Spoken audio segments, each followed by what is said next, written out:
Você está ouvindo uma ministração da comunidade cristã de Três Coroas.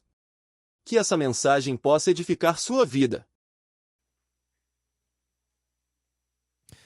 Irmãos, eu quero continuar hoje, quero compartilhar um pouco mais sobre o que a gente tem falado nas últimas... Melhor, vamos lá de novo. Já faz algum tempo que Deus tem dado uma ênfase para nós, e vocês têm visto isso, escutado isso, que o Senhor tem ministrado muito forte conosco a respeito de relacionamento com Ele, e mais especificamente da forma correta de se relacionar com Ele. Ou como é o coração de Deus a respeito do relacionamento que Ele quer ter conosco e como Ele espera que a gente responda ou corresponda a esse relacionamento. Então, vários irmãos já falaram aqui, e eu tenho seguido uma ordem, e eu quero continuar nessa ordem hoje. Nós estamos falando sobre 4 posturas equivocadas no que diz respeito ao relacionamento com Deus. Coisas que, provavelmente, cada um de nós já operou em alguma delas, ou em todas, ou está operando em uma ou em todas. Então, eu gostaria de compartilhar hoje mais uma. A gente já falou sobre uma postura onde a gente vê Deus como aquele que criou todas as coisas, fez as coisas começarem a funcionar como uma espécie de... como um criador que fez as coisas em ordem e deu o start para elas funcionarem. E a partir daí elas funcionam por conta própria. Então, qual é o nosso papel? É descobrir de Deus quais são os princípios que Ele deseja que sejam aplicados para que a nossa vida funcione bem. E a gente viu que esse não é o tipo de relacionamento que Deus espera de nós. Os princípios de Deus estão lá, e é ótimo quando a gente anda nos princípios e opera nos princípios dele, porém, não é o foco do relacionamento, não é isso que Deus quer falar conosco no relacionamento dele conosco. Não é simplesmente descobrir o que Ele quer que a gente faça, fazer e está tudo certo. Também nós vimos que uma outra forma é de se colocar num relacionamento com Deus de uma forma a apaziguar a ira dele. Ou seja, a gente vira e mexe e está pecando, né? A gente acaba errando e a gente sempre espera por um castigo. Então, o que é que a gente pode fazer para não ser castigado? Então, a gente falou sobre observar os mandamentos de Deus e procurar observar cada um deles, o que é uma coisa ótima e é necessário fazer. Precisamos viver a vida cristã observando os mandamentos de Deus. Porém, o que Deus espera de nós não é simplesmente obediência. É algo mais. E a gente falou um pouco sobre isso. Na última vez nós falamos sobre uma vida de relacionamento que só busca Deus para ter benefícios, para ter algo, para ser abençoado. E a gente viu que é muito comum hoje, nos dias que nós estamos vivendo, e muito evangelho sendo pregado, que acaba não sendo um evangelho centralizado na pessoa de Jesus, tem muito evangelho sendo pregado oferecendo bênçãos. Né? Oferecendo bênçãos. Então, vem para a igreja porque tu vai ser abençoado. Mas será que é isso que Deus simplesmente quer? Deus quer nos abençoar? Sim, Ele é abençoador, está no DNA dele. Ele deseja. A palavra diz que Ele nos abençoa com toda sorte de bênçãos espirituais nas regiões celestes. Então Deus quer nos abençoar. Mas o nosso relacionamento com Ele deve ser baseado apenas naquilo que Ele pode nos dar? Ou tem algo mais? Ou a gente pode ir mais fundo nisso? E a gente falou um pouco sobre isso também. Todas essas palavras estão lá no nosso canalzinho no YouTube. Então, acho que é bem legal, se tu não pegou uma, duas, não pegou nenhuma, seria legal para ter uma noção dessas posturas de uma maneira completa. O que isso tem me ajudado muito, irmãos? Entender que nós podemos operar dessa maneira tem me ajudado a identificar quando a motivação que está no meu coração para me relacionar com Deus está errada. E de vez em quando acontece. E eu sei que acontece com todos nós.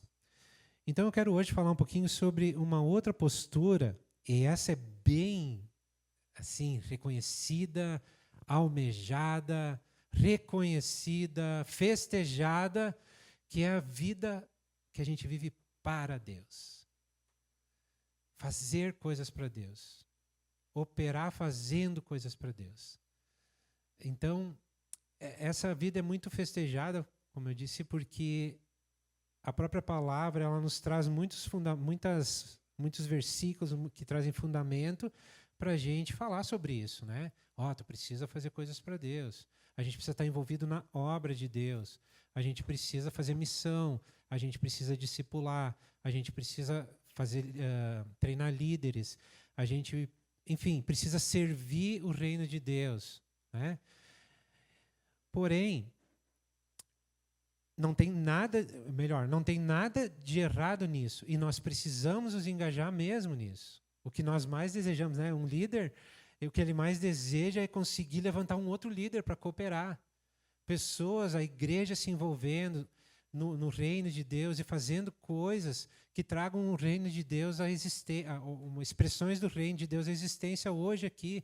Então a gente deseja muito que cada um de vocês, cada um de nós possa se envolver nos ministérios, né, no trabalho para o Senhor. Porém, quando o serviço a Deus se torna o centro do Evangelho, está errado. Quando o serviço a Deus se torna o motivo principal para a gente buscar Deus ou desejar ter relacionamento com Ele, está errado. Então é dentro disso que eu gostaria de compartilhar um pouco com vocês hoje, algumas coisas que a gente tem aprendido, que Deus tem falado conosco, e coisas que eu tenho identificado que eu já atuei dessa maneira muitas vezes e tenho que cuidar para não continuar atuando nela, operando nela, porque o propósito para o qual Deus nos criou não é simplesmente trabalhar para Ele. Ele não é um patrão. Nós não somos funcionários de Deus. Nós precisamos ter em mente que nós somos filhos dele. Ele é nosso Pai. Amém? Pegaram a ideia, então? Vamos pegar um exemplo de Paulo. Depois da conversão de Paulo, ele teve um chamado bem específico da parte de Deus. E ele foi enviado para os povos que não eram judeus, que não eram o povo judeu, os chamados gentios, então. Ele foi enviado para esses povos para pregar o Evangelho, para falar daquilo que havia acontecido, o Messias que havia vindo, tudo que tinha acontecido e as boas novas do Evangelho. Paulo foi então enviado por Deus para pregar o Evangelho aos povos que não eram judeus. Durante esse período, logo depois da conversão dele, a partir daí então, ele entregou a vida dele para fazer isso. O restante da vida dele foi envolvida em levar a mensagem que tinha conquistado o coração dele. A pessoa que tinha conquistado o coração dele.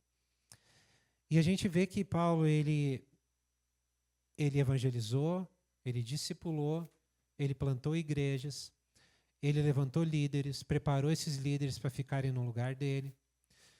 Isso durante o restante da vida dele após a conversão. Nesse período de tempo, a gente vê Paulo enfrentando muitas dificuldades. Ele foi preso, ele foi açoitado, ele foi apedrejado. E não só uma vez, né? Açoitado foi várias vezes, apedrejado foi mais vezes. Ele sofreu alguns naufrágios. Enfim, ele não teve uma vida fácil. Não teve mesmo. Mas ele nunca deixou de fazer a obra de Deus. Então, quer dizer, nós precisamos fazer também a obra do Senhor. Somos chamados para isso. Cada um dentro do seu dom, dentro do seu chamado, mas nós somos chamados para cooperar para que o reino de Deus se expanda, né?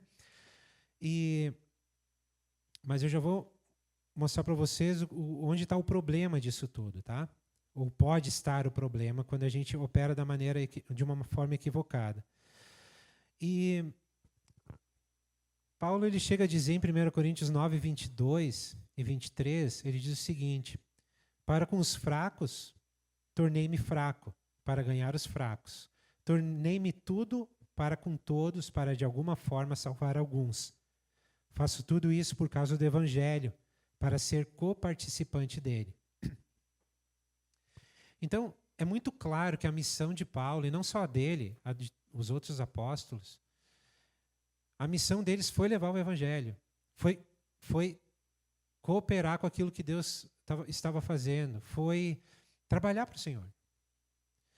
E se eles não tivessem cumprido a missão deles, nós não estaríamos aqui hoje. Nós somos frutos da missão que foi cumprida lá por Paulo e pelos demais apóstolos. E a partir deles vieram outros e outros e outros e outros que chegaram aqui e puderam nos trazer as boas novas do Evangelho, né? E aí a gente pode hoje estar reunido como igreja, pode fazer parte do corpo de Cristo. Então, que bom que eles entenderam o chamado e que eles cumpriram o seu chamado. E nós também temos um chamado e devemos cumprir esse chamado. Então, a missão de Paulo, ela foi completa. Ele entendeu ela e ele completou ela.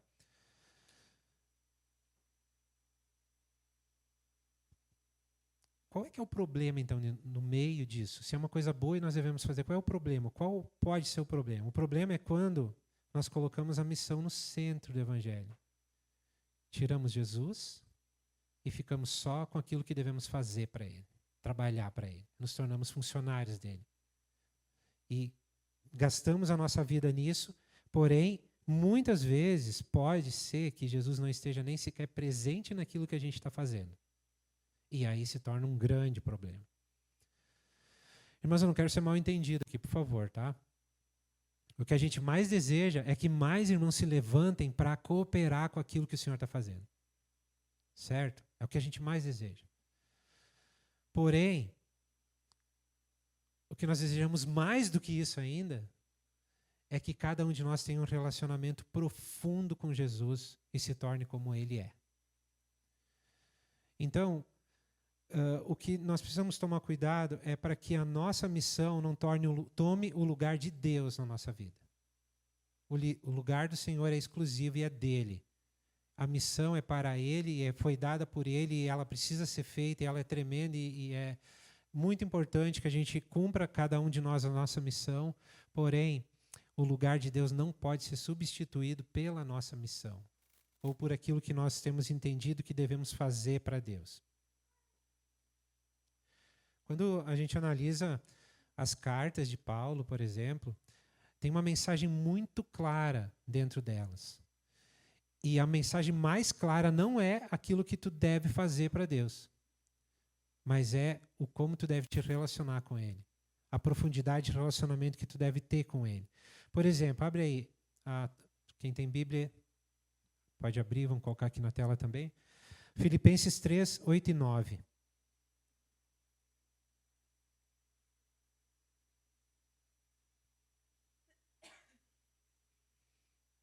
Um texto bem conhecido e ele mostra, assim, talvez o mais profundo do coração de Paulo, do desejo que Paulo tinha.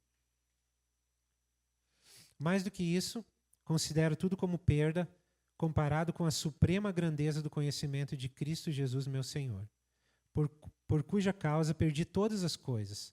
Eu as considero como esterco para poder ganhar a Cristo e ser encontrado nele, não tendo a minha própria justiça, que procede da lei, mas a que vem mediante a fé em Cristo, a justiça que procede de Deus e se baseia na fé. Então a gente pode concluir com muita clareza aqui que conhecer a Cristo, para Paulo, era mais importante do que fazer coisas para Cristo. Era a partir de um lugar de conhecimento de Cristo é que Paulo operava. Por isso ele foi tão efetivo em tudo aquilo que ele fez. Por isso ele foi tão abrangente em tudo aquilo que ele fez. Por isso que a mensagem dele era tão poderosa, porque ela partia de um lugar de relacionamento com Cristo.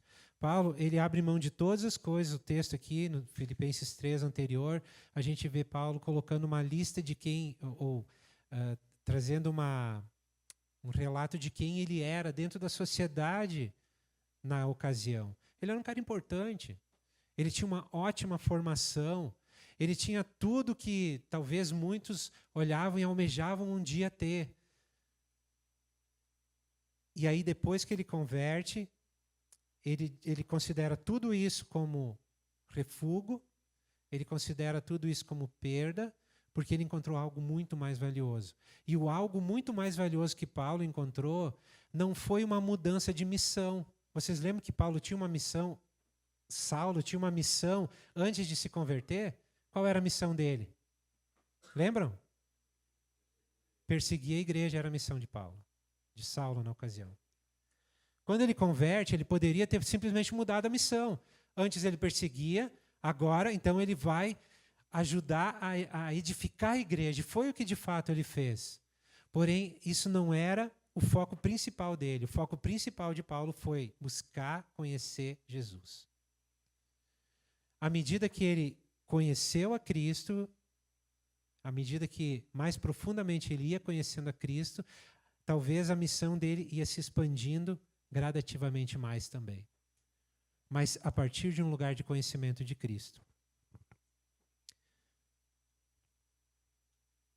Então, a conexão pessoal com Jesus era o que Paulo mais valorizava. E o que mais desejava também para os irmãos quando ele ministrava. Um texto que a gente tem usado muito e tem orado muito aqui, Efésios 1:17. A gente tem orado muito sobre uma oração que Paulo fez, ou a partir de uma oração que Paulo fez, que diz o seguinte: Paulo, ele se põe de joelhos e ele começa a orar a Deus. E qual era a oração dele? Eu peço que o Deus de nosso Senhor Jesus Cristo, glorioso Pai, lhes dê espírito de sabedoria e de revelação no pleno conhecimento dele. Então, o que Paulo desejava para a igreja, desejava para os irmãos que ele estava ali levando a Cristo, que eles conhecessem plenamente quem era Jesus. Ele ora por um espírito de sabedoria e de revelação para que haja conhecimento de Cristo. E a gente sabe que o conhecimento que Paulo se refere aqui não é um conhecimento intelectual de quem era a pessoa de Jesus, mas é um conhecimento relacional, profundo, íntimo com a pessoa de Jesus. Então é muito diferente. Um outro texto, Efésios 3:14. Também temos orado esse texto aqui. Efésios 3:14. Uma outra oração de Paulo, ele diz o seguinte: por essa razão, ajoelhe-me diante do Pai, do qual recebe o nome toda a família dos céus e da terra. Oro para que com as suas gloriosas riquezas ele os fortaleça no íntimo do seu ser com poder por meio do seu Espírito, para que Cristo habite em seus corações mediante a fé. E oro para que vocês, arraigados e alicerçados em amor, possam, juntamente com todos os santos, compreender a largura, o comprimento, a altura e a profundidade e conhecer o amor de Cristo que excede todo o conhecimento, para que vocês sejam cheios de toda a plenitude de Deus. Olha o foco da oração dele. O que ele mais desejava era que o Espírito Santo fortalecesse o homem interior de cada um dos irmãos e que a partir daí eles fossem levados por um conhecimento profundo do que era o amor de Cristo. O que significou aquela obra toda da cruz. À medida que os irmãos fossem experimentando as dimensões do amor de Cristo, era na prática o que aconteceu, eles iam experimentando essa dimensão do amor e eles iam proclamando esse amor. Mas, mais uma vez, a missão ela era cumprida a partir de um lugar de relacionamento com o Senhor, de um conhecimento dele. E talvez Paulo ele tenha essa ênfase e essa revelação, porque ele também tinha a revelação de para onde Jesus estava levando a igreja. O que é que ele estava fazendo com a igreja. Em Efésios 5:27, ele fala a respeito da igreja e ele diz que Jesus ele quer apresentá-la a si mesmo como igreja gloriosa, sem mancha, sem ruga ou coisa semelhante, mas santa e inculpável. Nós temos falado aqui que nós estamos vivendo em dias onde existe uma obra muito intensa do Espírito Santo sendo feita para levar a igreja a uma maturidade, para levar a igreja a um crescimento em maturidade, para chegar àquilo que Paulo também fala, a medida da estatura de Cristo. Porque Jesus, quando a gente pensa na volta dele, a gente precisa pensar nele, além de rei, ele também é um noivo. E o noivo, ele vem se encontrar com uma noiva. Mas ele não vem se encontrar com uma noiva criança, com uma noiva adolescente. Ele vem se encontrar com uma noiva madura. Amém? Então, todo esse processo que Paulo, ele investe a sua vida e investe a vida para ensinar os irmãos, e o foco disso tudo era, tu precisa conhecer Jesus, te relacionar profundamente com Ele, porque tu faz parte da igreja que está sendo amadurecida para que Ele volte, para que Ele venha. Então, nós entendemos que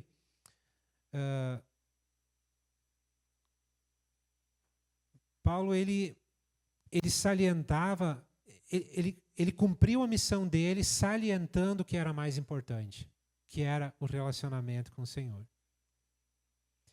Então, dentro daquilo que eu estou propondo aqui, é o seguinte: nós precisamos nos envolver, sim, em fazer coisas para Deus. É um chamado que cada um de nós tem. Por exemplo, Mateus 28, Jesus, ele chama os seus discípulos e envia eles para fazer outros discípulos, batizando em nome do Pai, do Filho e do Espírito Santo, ensinando eles a todas as coisas que o Senhor tinha ensinado. Porém, o que nós não podemos fazer é nos envolver simplesmente na obra e esquecer do relacionamento que nós precisamos primeiro ter com Ele. Essas coisas precisam acontecer simultaneamente, mas em ordem de prioridade eu preciso primeiro estar com o Senhor, para depois fazer coisas para o Senhor. Porque se eu estou com Ele, eu vou conhecer o coração dEle, e aí a motivação do meu coração para fazer coisas para Ele vai estar correta. Se eu não estiver com Ele, é bem provável que a motivação que vai estar no meu coração para fazer coisas por Ele vai estar equivocada. Por que eu falo isso? Porque essa postura religiosa de simplesmente fazer coisas para Deus e não se importar com o próprio Deus, ela está baseada no quê? Eu preciso fazer algo para eu ter um sentido de valor e de propósito. Então eu encontro meu valor produzindo algo para Deus. Eu encontro meu valor sendo operando de uma forma que eu faça coisas para Deus para que Ele me valorize. Porque eu não me sinto amado por Ele simplesmente porque eu sou filho. E nesse sentido, eu posso testemunhar para vocês, assim como eu testemunhei um pouco sobre todas as outras posturas religiosas, que eu me identifiquei com elas em alguns momentos da minha vida, essa também é uma que eu me identifiquei muito. Porque durante um bom período da minha vida, eu fazia coisas para Deus para que Ele me amasse. Porque eu não entendia que Ele me amava só porque eu era filho. Eu achava que eu precisava produzir alguma coisa para Ele. Eu tinha entendido a obra da cruz, Jesus morreu por mim, os meus pecados foram perdoados. Agora, eu precisava fazer por merecer todo aquele sacrifício de Jesus lá na cruz. Porque se eu não fizesse por merecer, como Deus iria continuar me amando? Eu não entendia que a obra da cruz, ela foi completa, ela foi única e ela expressou o amor pleno de Deus sobre mim. E a partir dali, da minha fé em Cristo e naquilo que Ele fez, eu me torno filho e Deus me ama porque eu sou filho, não por aquilo que eu posso fazer para Ele. E durante bons períodos da minha vida, eu trabalhei muito para Deus, eu tentei fazer muitas coisas para Deus, porém, hoje, com mais maturidade, olhando para trás, em muitos momentos desses, eu estava fazendo para provar algo, ou para alguém, ou para Deus, principalmente para Deus. Eu precisava provar para Ele que eu era merecedor do amor dEle. Hoje, eu consigo identificar isso com muita clareza. Por isso, eu tenho tido muita alegria e prazer em falar sobre esse assunto. Porque quando eu entendi que Deus me amava porque eu era filho, simplesmente porque eu era filho, eu me senti livre. Eu parei de fazer coisas para Deus? Não. Talvez eu faça até mais hoje. Porém, de um lugar de descanso. Eu não preciso fazer para provar nada. Eu não preciso fazer para merecer o amor. Deus me ama porque eu sou filho. Eu fui comprado pelo sangue de Cristo, pelo sangue do Cordeiro de Deus. Eu não preciso fazer nada para ser amado. Mas porque eu sou tão amado, eu faço. Eu faço com amor. Mas isso já uma vez não era assim. Eu fazia por medo. Medo de ser castigado, medo de não ser amado, medo de ser rejeitado, medo de ser colocado de lado, de ficar para trás, medo de não ser lembrado. Eram medos que eu tinha. A partir do momento que eu entendi de verdade o amor de Deus, eu não posso dizer que eu entendi o pleno amor de Deus, porque como a gente vai entender o pleno amor de Deus? Quais são as dimensões do amor de Deus? Né? Paulo, ele fala aqui, ele ora para que a gente entenda a profundidade, a altura, o comprimento, a largura. Agora, o que é uma profundidade? Quão profundo pode ser o amor de Deus? Quão alto pode ser o amor de Deus? Quão largo pode ser o amor de Deus? Acho que foi para isso que a gente foi criado, um ser eterno, para durante toda a eternidade descobrindo isso aos poucos do Senhor, né? Amém? Tu já tem experimentado um pouquinho do amor de Deus? Ou tu ainda te sente um empregado?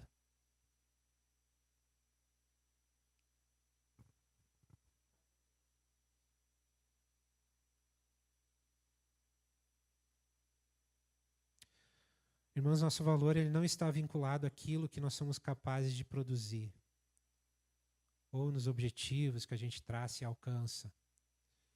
O nosso amor, o nosso valor, está em Cristo. Nós somos amados porque Cristo é amado. Ele está em nós. O Pai olha para nós e vê Jesus. E Ele nos ama porque Ele vê Jesus. E nós estamos sendo transformados à imagem e semelhança de Jesus. E o Pai nos ama. O Pai ama nos transformar à imagem e semelhança de Jesus. Tem uma canção do Daniel Souza, faz muito tempo que a gente não canta aqui, que ela diz, acho que o nome da canção é Trabalhadores. E ela fala que nós somos seus olhos, somos sua boca, somos seus ouvidos, somos seus braços, somos suas mãos, somos seus pés. E ele fala, a canção traz a ideia de que como corpo de Cristo, Deus ele se move através de nós aqui na terra. E é exatamente isso que acontece. Como corpo de Cristo, o Senhor se move através de nós. Ele não precisaria disso, mas ele decidiu que faria dessa forma. Então, o fato de ele decidir se mover através de nós, isso nos leva também para um lugar de comprometimento. Nós precisamos estar comprometidos com a obra do Senhor, com aquilo que Ele está fazendo. Precisamos, de fato, ser suas mãos que abençoam, ser a sua boca, né, que proclama, ser os seus ouvidos que escuta as pessoas ao nosso redor, ser os seus olhos que veem a necessidade, ser os seus pés que vão em direção às necessidades e trazem uma solução. O Senhor quer fazer isso através de nós. E precisamos estar engajados nisso. Precisamos estar comprometidos com isso. Precisamos. Tá? Se somos filhos, precisamos estar comprometidos com isso. O que só temos que tomar cuidado é de fazer pelo motivo certo. É porque já nos sentimos amados, já somos amados. E a partir desse lugar nós nos movemos. Amém? Está ficando claro isso? Eu não sei, talvez eu estou chovendo molhado aqui para a maioria de vocês. Mas se uma pessoa só conseguiu hoje entender que é amada pelo Senhor, por quem ela é, para mim está muito bom. E o Senhor vai ficar muito satisfeito. Nós sabemos que, até para dar uma base maior sobre a nossa missão, nós sabemos que Deus nos criou, a gente já falou isso há umas semanas atrás sobre isso, né? Deus nos criou com uma missão. Lembram qual foi? Lá do Gênesis? Ele nos mandou, ele disse para Adão subjugar a terra, governar a terra e povoar a terra. Né? O que Deus estava propondo para Adão? Que ele levasse ordem, beleza e abundância que existia dentro do jardim para além das fronteiras do jardim. Então existia um lugar onde havia ordem, beleza e abundância. Nesse lugar Deus estava habitando com o homem, com Adão. E a missão que Adão recebeu governa a terra agora, toda a terra criada, leva essa ordem, essa beleza e essa abundância por onde tu for, mas tinha um detalhe, que Adão deveria fazer isso com o Senhor, a partir do relacionamento com o Senhor. Quando acontece o pecado e Adão perde a semelhança ou a comunhão com o Pai, ficou dentro de Adão o mesmo senso de governar, de subjugar. E isso passou para as gerações que vieram depois dele, para os filhos dele, para os filhos dos filhos, assim por diante. Então, hoje, existe dentro do ser humano um senso de governar. Uma coisa que a gente tem ali de colocar as coisas em ordem, de fazer as coisas funcionarem, de organizar, de cuidar, né? Existe isso dentro do ser humano. O problema é que, enquanto nós não estamos reconciliados com o Senhor, nós continuamos operando sem Ele. E aí a gente vê o homem e o governo humano causando o caos que a gente vê no mundo hoje. Por quê? Porque eles estão governando o mundo, porém sem Deus. E aí, em vez de ordem, beleza e abundância, é gerado caos. Cada vez maior. Então, nós temos uma missão, que é com o Senhor levar a ordem, beleza e abundância. Ou seja, trazer expressões do reino de Deus para a realidade na qual nós estamos vivendo hoje, até que a plenitude do reino de Deus venha se instalar aqui nessa terra. Então nós temos uma missão, mas o que temos que levar em conta sempre é que essa missão deve ser feita com Ele, a partir de um relacionamento com Ele, e não sem Ele. Um último exemplo, e a gente vai terminar com isso. Na última semana, eu falei um pouquinho sobre o filho, a parábola do filho pródigo, focando no filho mais novo. E eu falei que a gente falaria do filho mais velho também, tocaria no filho mais velho num próximo momento, que é hoje. Em Lucas 15, 29 e 30, a gente tem um diálogo do filho mais velho com o pai, quando ele descobre que o irmão dele havia voltado para casa e que o pai estava dando uma festa para o irmão, ou por causa do irmão ter voltado para casa. E o irmão mais velho ficou indignado com aquilo. Poxa, o irmão mais velho tinha desejado a morte do pai, ele tinha pego a sua parte das riquezas, tinha saído de casa, tinha desperdiçado tudo em promiscuidade. Agora ele simplesmente volta para casa e o filho não consegue entender primeiro como o pai recebe o irmão mais novo. E mais, como ele restitui ou restaura ele como dentro da posição da família que ele tinha antes de filho. E o irmão mais velho estava indignado com isso. E aí tem um diálogo. E ele diz o seguinte: olha, todos esses anos tenho trabalhado como um escravo a teu serviço e nunca desobedeci às tuas ordens, mas tu nunca me deste nenhum cabrito para eu festejar com os meus amigos. Mas quando volta para casa esse teu filho que esbanjou os teus bens com as prostitutas, matas um novilho gordo para ele? Então, quando a gente olha o diálogo do filho mais velho com o pai, a gente pode, num primeiro momento, dizer assim, poxa, mas ele tinha razão. Está indignado, está chateado. O problema é que a gente precisa discernir o coração dele, porque a mensagem de Jesus estava relacionada a isso, como era o coração dos filhos. Um desejou a morte do pai, não se importou com o pai e foi embora. O outro estava com o pai, porém não via o pai como pai, via o pai como patrão. Ele diz ali, olha, todos esses anos eu trabalho para ti. Ele olhava para o pai e via um chefe, um patrão, alguém que ele tinha que trabalhar, produzir, fazer por merecer, com expectativa de receber algo pelo trabalho que fez. Esse era o coração do filho mais velho. Então, tanto o mais velho quanto o mais novo, eles não se importavam com o pai. Eles se importavam com aquilo que o pai poderia dar. O mais novo, ele é aquele que a gente olha assim, esse cara aí mesmo, né, não vale nada. Pô, desejou que o pai morresse Pegou a sua parte da herança e foi e desperdiçou tudo. Parece mais politicamente correta a atitude do filho mais velho. O filho mais velho não foi embora. Ele estava com o pai o tempo todo. Ele talvez trabalhou mais porque o mais novo foi embora. Então ele era merecedor das elogios, das bênçãos, das riquezas do pai. A gente olha assim, ele realmente, ele é diferente. Mas o problema é que o coração dele era igual ao do irmão. Só operou de maneira diferente.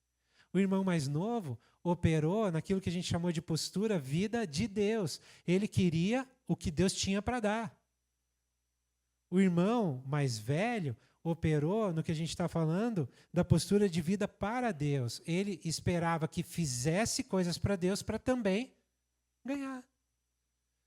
Então, Jesus ele fala dessa parábola e ali estavam presentes fariseus, presentes escribas, e esses homens, eles tinham muita relevância na sociedade pelo ofício que tinham. Eles eram sacerdotes, eram fariseus, eles eram escribas, trabalhavam no templo, eram homens separados, se vestiam de uma maneira diferente, eles trabalhavam para Deus. Então eles tinham um valor inestimado dentro da sociedade da época, da sociedade judaica da época. Ou pelo menos eles se viam assim. E Jesus pega e fala essa parábola justamente para esses caras, onde esses caras estavam. Em outras palavras, ele estava dizendo: o coração de vocês está errado. Porque vocês estão fazendo coisas para Deus, mas vocês não querem Deus. Faz muito tempo que vocês não querem Deus. Vocês querem as bênçãos que Ele tem para dar. A postura vida para Deus é isso que ela faz. A gente acaba operando com o coração errado. A gente acaba buscando Deus com a motivação errada no nosso coração. A gente acaba fazendo coisas para Deus com a motivação equivocada no nosso coração. E o que Deus faz? Ele nos descarta? Ele nos joga fora? Ele nos ignora? Ele diz: não, tu não tem jeito, eu vou pegar outro? Não, Jesus também falou sobre isso nesse mesmo texto. E a gente vê a atitude do pai. Em Lucas 15:31, disse o pai para o filho: meu filho, você está sempre comigo e tudo que tenho é seu. Mas nós tínhamos que comemorar e alegrar-nos, porque este seu irmão estava morto e voltou à vida, estava perdido e foi achado. O que Jesus estava mostrando? Enquanto os filhos olhavam para o pai e buscavam do pai apenas aquilo que eles poderiam receber ou gostariam de receber dele, o pai olhava para os filhos e simplesmente desejava estar com eles. O pai recebeu o filho mais novo, emporcalhado, sujo, de volta, porque ele queria estar com ele. Não é que Deus ele não que não hajam consequências pelas coisas equivocadas, decisões equivocadas ou pecados que cometemos. Não, claro que tem. O rapaz lá da parábola é um exemplo disso. Ele sai de uma família bem estruturada, um pai amoroso e acaba dentro de um chiqueiro de porco com vontade de comer a comida dos porcos. Foi a consequência dele. Mas e da parte de Deus? Será que ele nos descarta? A gente percebe que o que Jesus mostra a respeito do pai é um pai que está pronto, esperando o filho voltar para casa e abraçar o filho sujo. É um pai que está pronto a ouvir barbaridades do filho mais velho, né? Pô, tu me trata como um funcionário qualquer, tu não valoriza o meu trabalho, o meu salário tinha que ser muito maior. Talvez na nossa linguagem a gente diria isso. Tu é injusto, eu vou procurar outro emprego. E o pai diz: filho, tu sempre esteve comigo, tu ainda não entendeu, tudo que é meu é teu. Tu não precisa fazer nada por merecer, já é teu. Eu só quero estar contigo. Então, as dádivas de Deus são uma bênção. O trabalho para Deus, o nosso trabalho para Deus é importantíssimo. Deus decidiu nos usar. Mas nenhum desses pode substituir o próprio Deus. Eu tenho falado muito sobre isso, irmãos. Com quem a gente estiver falando, a gente tem testemunhado isso. A ênfase que o Espírito Santo está dando nesses dias é para a gente buscar um relacionamento profundo com o Senhor, para conhecer Jesus, para nos tornar como Ele é, porque o Espírito Santo está comprometido em levar a igreja para a maturidade, porque o Espírito Santo sabe que quando Ele levar a igreja para essa maturidade necessária, Jesus vai voltar. Eles estão comprometidos um com o outro. É como se o Espírito Santo, é como se Jesus olhasse e dissesse: e aí, como é que tá? Eu tô louco para ir. E o Espírito Santo disse: só mais um pouquinho. Aguenta aí. A gente ama tanto essa galera, mas eles não entendem. Eles não entendem. Mas peraí, eu estou trabalhando aqui, a gente vai chegar lá. E talvez o pai diga para o filho: filho, calma. O que a gente planejou vai acontecer. Vamos ter um pouquinho mais de paciência com essa galera aí. Tu passou tanto lá na cruz por eles. Vamos aguentar mais um pouquinho. Dá a impressão, né? Eu estou viajando aqui. Não considerem isso heresia, tá? Dá a impressão esse diálogo entre a Trindade, o Pai, o Filho e o Espírito Santo ali, mas esse desejo de estarem habitando com os homens. Foi para isso que Ele nos criou, para estar conosco. E às vezes a gente resiste tanto a isso. A gente resiste tanto. A nossa história de vida nos leva para lugares onde a gente acaba não conseguindo olhar para Deus como Pai, como alguém bom, como alguém que nos ama.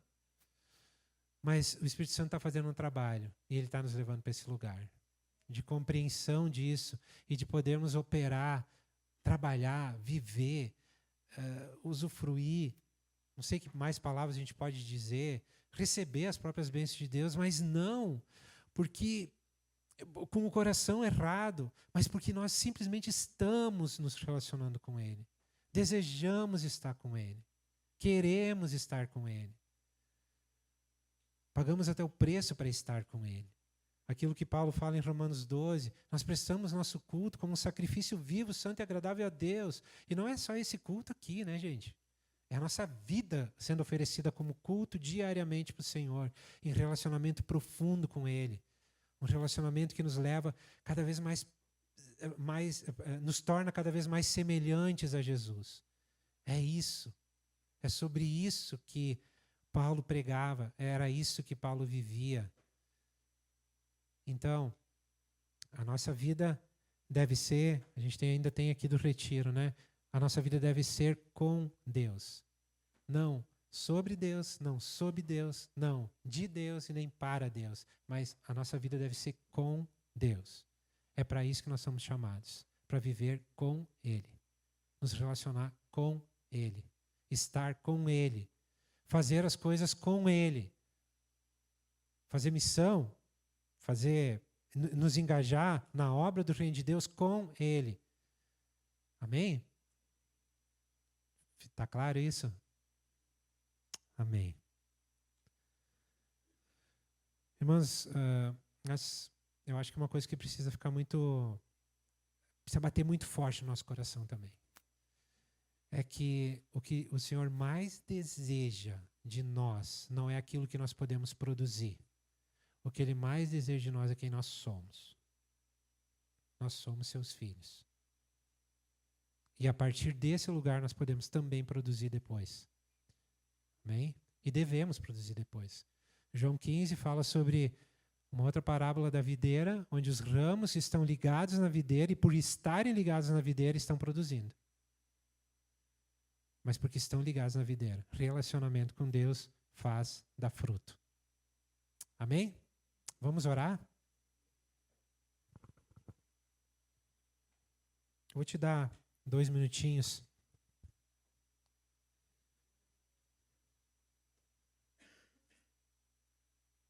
Deixa o Espírito Santo talvez trazer uma frase ao teu coração, algo de tudo isso que a gente falou, que possa te ajudar.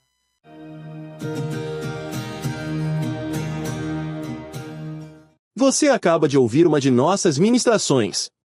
Esteja conosco em nossas reuniões e siga-nos em nossas redes sociais. Que Deus te abençoe.